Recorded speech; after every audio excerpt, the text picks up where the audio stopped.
Assalamualaikum warahmatullahi wabarakatuh. Perkenalkan, nama saya Nur Auladina, NPM 19520017. Saya mahasiswi dari Universitas Islam Kalimantan Muhammad Arsyad Al-Banjari, Fakultas Studi Islam, Program Studi Pendidikan Guru Madrasah Ibtidaiyah semester 5. Jadi di sini saya akan menerangkan 5 metode dalam pembelajaran untuk MI atau SD. Untuk memenuhi tugas mata kuliah UAS dari pendidikan IPS, SD, atau MI.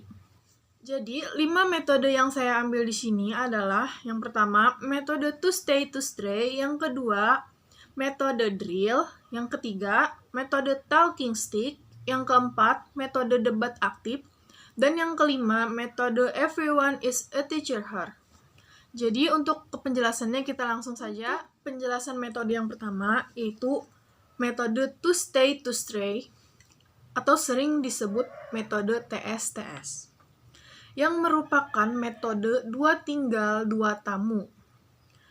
TSTS ini merupakan salah satu model pembelajaran kooperatif yang memberikan kesempatan kepada kelompok untuk membagikan hasil diskusi atau informasi kepada kelompok lainnya. Jadi metode ini tuh biasa digunakan untuk berkelompok. Pada metode pelajaran to stay ini, semua anggota kelompok menjadi aktif dan menekankan kepada mereka untuk memahami materi yang didiskusikan, karena akan disampaikan kepada kelompok lain atau kelompok temannya. Dari kelompok lain, tahap stay, dan dari kelompok sendiri, tahap stray. Bertujuan agar siswa dapat saling bekerja sama, bertanggung jawab, saling membantu, memecahkan masalah, dan saling mendorong untuk berprestasi. Untuk langkah-langkahnya sendiri, metode to stay ini, yang pertama, siswa bekerja sama dalam kelompok berempat seperti biasa. Jadi siswa itu, pertama-tama guru mengelompokkan siswa menjadi 4 kelompok. Setiap satu kelompok itu ada 4 orang. Misalkan satu kelas ada 20 orang, guru membagi jadi 5 kelompok. Jadi satu kelompoknya itu 4 orang. Setelah selesai, 2 siswa dari masing-masing kelompok akan meninggalkan kelompoknya dan masing-masing bertamu ke kelompok lain.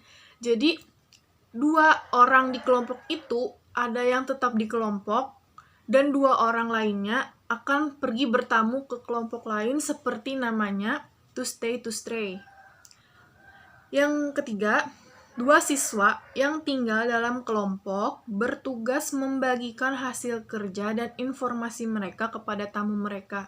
Jadi, 2 orang yang stay di kelompok itu menjelaskan informasi atau materi yang mereka diskusikan sebelumnya kepada 2 tamu yang datang, gitu. Terus tamu mohon diri dan kembali ke kelompok mereka sendiri dan melaporkan temuan mereka dari kelompok lain. Jadi tamu itu nanti kembali ke kelompoknya lagi, terus dia berdua, yang tamu tadi menjelaskan kepada kelompoknya apa yang dia dapat dari kelompok si ini, begitu. Terus kelompok mencocokkan dan membahas hasil-hasil kerja mereka. Untuk metode yang kedua, itu adalah metode drill. Metode drill itu sering disebut dengan metode latihan. Metode drill sendiri memiliki pengertian merupakan salah satu metode yang dilakukan atau diterapkan dengan memberi latihan-latihan kepada peserta didik dengan berulang-ulang hingga keterampilan tertentu dapat dikuasai. Metode ini menekankan kepada kebiasaan yang diperoleh melalui latihan-latihan yang dilakukan sehingga penguasaan keterampilan tersebut semakin berkembang dan akhirnya dapat dikuasai dengan baik. Jadi di sini maksudnya metode drill itu dilakukan dengan berulang-ulang kali agar siswa itu cepat memahami materi dan menguasai materi yang sedang dipelajari supaya bisa berkembang lebih baik lagi. Jadi siswanya bisa lebih memahami lagi untuk kedepannya. Untuk langkah-langkah pembelajaran metode drill ini, Yang pertama, siswa terlebih dahulu dibekali dengan pengetahuan secara teori pembelajaran. Jadi pertama-tama, guru memberi materi-materi tentang hari ini. Pembelajaran hari itu misalkan tentang transportasi. Jadi guru memberi pengertian tentang transportasi dan apa itu transportasi, apa-apa saja transportasi dan lain-lainnya. Terus selanjutnya, guru memberikan contoh latihan soal sebelum diberikannya latihan tentang materi pembelajaran yang telah diberikan. Selanjutnya, baru guru memberikan latihan-latihan soal tentang materi yang telah diberikan. Terus siswanya bisa mengerjakan dengan bantuan atau bimbingan dari gurunya. Terus selanjutnya, setelah selesai mengerjakan, guru bisa mengoreksi tugas-tugas dari siswanya itu, tugas latihan dari siswanya itu. Terus selanjutnya, guru harus sering melakukan latihan-latihan agar siswa lebih cepat menguasai materi pembelajaran itu. Terus yang terakhir, setelah sering melakukan latihan-latihan seperti itu, guru bisa melakukan evaluasi hasil belajar siswa dengan lembar tes. Jadi, siswanya bisa langsung dikasih tes setelah siswanya mengerti, sudah latihan-latihan seperti itu, siswanya dikasih soal tes untuk mengetahui kemampuan siswanya, seperti itu. Untuk metode pembelajaran yang ketiga ada talking stick. Talking artinya berbicara, stick artinya tongkat. Jadi talking stick adalah tongkat berbicara. Metode pembelajaran talking stick ini merupakan metode pembelajaran yang berbasis permainan, sehingga membuat siswa semangat dalam belajar. Talking stick merupakan suatu metode pembelajaran yang menggunakan sebuah tongkat sebagai alat penunjuk giliran. Siswa yang mendapat tongkat akan diberi pertanyaan atau tugas. Adapun langkah-langkahnya, yang pertama tuh guru menyiapkan tongkat, karena pembelajaran ini dinamakan talking stick, jadi harus ada sticknya atau tongkatnya. Jadi selanjutnya guru menyuruh siswanya untuk mempelajari dulu materi apa yang akan jadi permainan hari ini. Jadi guru misal materi hari ini transportasi, jadi guru menyuruh siswa membaca tentang halaman di transportasi. Semuanya dibaca, nanti setelah selesai membaca, diperintahkan untuk menutup buku dan bukunya disimpan. Terus gurunya mengambil tongkatnya. Itu bisa di mana sticknya itu digilirkan sambil bernyanyi. Jadi setelah lagunya kata gurunya stop, di mana stop sticknya itu stop, di situ orang itu yang akan diberi pertanyaan atau akan diberi tugas, tapi biasanya lebih ke pertanyaan. Terus setelah itu dilakukan berulang-ulang kali dan hampir semua siswa dapat giliran, itu guru bisa melakukan refleksi materi, misalkan kayak, nah jadi anak-anak seperti ini materinya. Jadi apakah semuanya sudah mengerti gitu? Kayak dipertanyakan apakah semuanya sudah mengerti atau ada yang belum paham bisa dipertanyakan. Jadi selanjutnya guru tuh setelah semua siswa mendapat giliran untuk stick pertanyaan, jadi guru terakhir menyimpulkan materi pembelajaran hari ini. Terus memberikan evaluasi, baru menutup pembelajaran. Mungkin seperti itu saja langkah-langkahnya. Selanjutnya, metode yang keempat yaitu metode debat aktif. Debat aktif merupakan salah satu metode pembelajaran yang sangat penting untuk meningkatkan kemampuan akademik peserta didik. Materi ajar dipilih dan disusun menjadi paket pro dan kontra. Jadi sini tuh pembelajarannya kayak debat aktif, kayak berdebat antara dua kelompok, ada kelompok pro dan ada kelompok kontra.